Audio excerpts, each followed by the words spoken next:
Indo British advanced pain clinic నొప్పి మాయం surgery దూరం. For appointments 9155515563.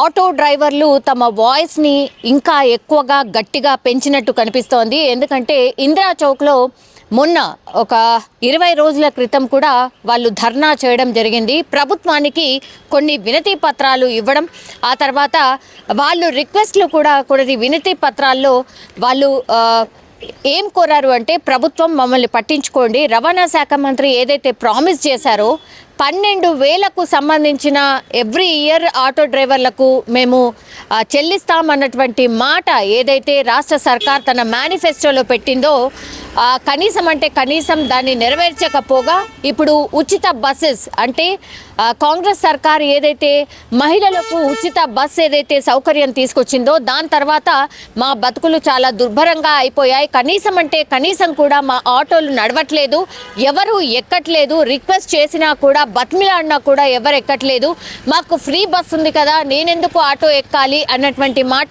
డైరెక్ట్గానే చెప్తున్నారు అనేది ఆటో డ్రైవర్స్ వర్షన్.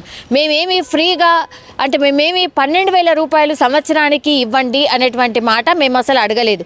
అండ్ ఇంకోటి వాళ్ళ రిక్వెస్ట్ ఏంటంటే, అసలు ఉచిత బస్సు సౌకర్యం కల్పించడం ఎందుకు?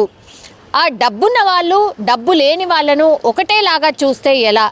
ఎవరైతే జాబ్స్ చేస్తున్నారో కనీసం అంటే కనీస సంపాదన ఎవరికైతే ఉందో వాళ్ళకు కూడా ఫ్రీ బస్ ఎందుకు? కనీసం వాళ్ళు సంపాదిస్తున్నారు కాబట్టి వాళ్ళు ఇంకో మార్గం ద్వారా అంటే ఆటోసో లేకపోతే క్యాబ్సో ఇట్లా డిఫరెంట్ రవాణా మాధ్యమాల్ని యూజ్ చేసుకుంటారు కాబట్టి మా బతుకు తెరువు కూడా నడుస్తుంది కాబట్టి ఎందుకని మీరు ఉచితంగా బస్ అందరికీ కల్పించారు? ఎవరికైతే లేదో, ఎవరైతే చాలా తక్కువ వేతనాలతో జీవిస్తూ ఉంటారో వాళ్లకు కల్పించండి. కానీ ఇట్లా అందరికీ మహిళలందరికీ ఉచితం అనడం వల్ల ఎవరైతే డబ్బులు పెట్టి ఆటోలో లేకపోతే క్యాబ్లో వెళ్ళే వాళ్ళు ఎవరైతే ఉంటారో వాళ్ళు కూడా ఉచితంగా బస్ని యూజ్ చేస్తున్నారు. దీనివల్ల బస్సెస్ మీద చాలా ఒత్తిడి పెరిగింది. ఒకటి, బస్సెస్ అసలు దొరకట్లేదు అనేది ఈ ఇష్యూస్ కూడా చాలానే వచ్చాయి.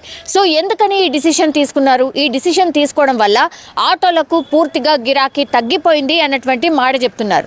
ఇంకోటి ఏంటంటే, ఈ ఊబర్ ఓలాకి సంబంధించి కూడా ఆటో డ్రైవర్స్ మొన్న ధర్నాలో మాట్లాడడం జరిగింది. ఈ ఊబర్ అండ్ ఓలాకి సంబంధించిన ఆటోకి సంబంధించిన యాప్స్ వచ్చిన తర్వాత కూడా మాకు అసలు కనీసం అంటే కనీసం కూడా ఏదైతే ఇన్కమ్ రావాలో ఆర్ ఏదైతే మేము ఇంత కష్టపడి మేము ట్రిప్పులు తిప్పినా కూడా మాకేమీ రావట్లేదు, ఏమీ మిగలట్లేదు అనేటువంటి మాట చెప్తున్నారు. ఎందుకంటే చాలామంది కూడా ఇందులో యాక్చువల్లీ ఎల్లో ప్లేట్ ఎవరికైతే ఉంటుందో వాళ్ళు మాత్రమే నడపాలి. కానీ అసలు ఎల్లో ప్లేటా వైట్ ప్లేటా అసలు ఏం సంబంధం లేకుండా, ట్యాక్సీదా కాదా అనేది ఏం సంబంధం లేకుండా ఎవరంటే వాళ్ళు ఊబర్ అండ్ ఓలాలోకి వచ్చేసి వాళ్ళు పూర్తిగా సంపాదించుకుంటున్న పరిస్థితి. అసలు ఆటో వాళ్ళు ఎవరైతే ఉన్నారో వాళ్ళు లాస్ అవుతున్న పరిస్థితి ఉంది. కనీసం పట్టించుకోండి అనేటువంటిది మొన్న ఇందిరా పార్కులో ధర్నా నిర్వహించడం జరిగింది. సో 20 రోజుల క్రితం ధర్నా నిర్వహించినా కూడా ప్రభుత్వం నుంచి ఎట్లాంటి స్పందన రాలేదు. కాబట్టి ఇంకా మేము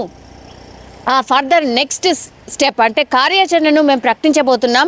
డిసెంబర్ 7వ తారీఖున పూర్తిగా ఆటోలని బంద్ చేసి నిరసన చెప్పబోతున్నాం. ఎందుకంటే ఒకవైపేమో కాంగ్రెస్ పార్టీ ఏదైతే విజయోత్సవాలు సంవత్సరం కాలం గడిచింది, కాంగ్రెస్ పార్టీ వచ్చింది కాబట్టి మేము ప్రజాపాలన చేస్తున్నాం అన్నటువంటి మాట చెప్తూ విజయోత్సవాలు చేసుకోవడం స్టార్ట్ చేస్తున్నాం అన్నటువంటి మాట చెప్తుంది. ఇది ఏమాత్రం కరెక్ట్ కాదు, ఇది చాలా సిగ్గుచేటు అన్నటువంటిది ఆటో డ్రైవర్స్కి సంబంధించిన సంఘం నాయకులు వాళ్ళు ఒక మీటింగ్ పెట్టుకొని డిసెంబర్ 7న మేమందరం బంద్ పాటించబోతున్నాం. అసలు ఎక్కడ ప్రజాపాలనకు సంబంధించి ఏవైతే కాంగ్రెస్ పార్టీ అధికారంలోకి వచ్చే ముందు ప్రామిస్ చేసిందో అవి ఏవి నెరవేర్చకపోగా ఇంకా విజయోత్సవాలు దేంట్లో విజయం సాధించారు అన్నటువంటిది క్వశ్చన్ చేస్తున్న పరిస్థితి అయితే కనిపిస్తోంది. సో ఆటో డ్రైవర్స్కి న్యాయం చేయాలి అండ్ డిసెంబర్ 7న రాష్ట్ర వ్యాప్తంగా ఆటోలను బంద్ చేస్తున్న చేస్తున్నామనేటువంటిది అనౌన్స్ చేసింది ఆటో సంఘాల జేఏసీ. సో మరి డిసెంబర్ 7 ఇంకా కొంత టైం ఉంది, ఇంకా కొంత అంటే ఈ మధ్యలో మరి రవాణా శాఖ మంత్రి పిలిపించి మాట్లాడబోతున్నారా? ఎందుకంటే ఈ కాంగ్రెస్ పార్టీ అధికారంలోకి రాకంటే ముందు కూడా రాహుల్ గాంధీ స్వయంగా ఆటో డ్రైవర్స్తోని మాట్లాడడం జరిగింది. వాళ్ళతోని మాట్లాడిన తర్వాతే కొన్ని డిసిషన్స్ కాంగ్రెస్ పార్టీ తీసుకుంది. అందులో భాగంగానే ఉచితంగా మేము బస్ సౌకర్యం కల్పించబోతున్నాం కాబట్టి ఆటో డ్రైవర్స్కి ఏదో చెయ్యాలి, కాబట్టి మేము సంవత్సరానికి 12,000 రూపాయలు ఆటో డ్రైవర్స్కి ఇస్తాము అనేటువంటిది మేనిఫెస్టోలో చెప్పడం జరిగింది.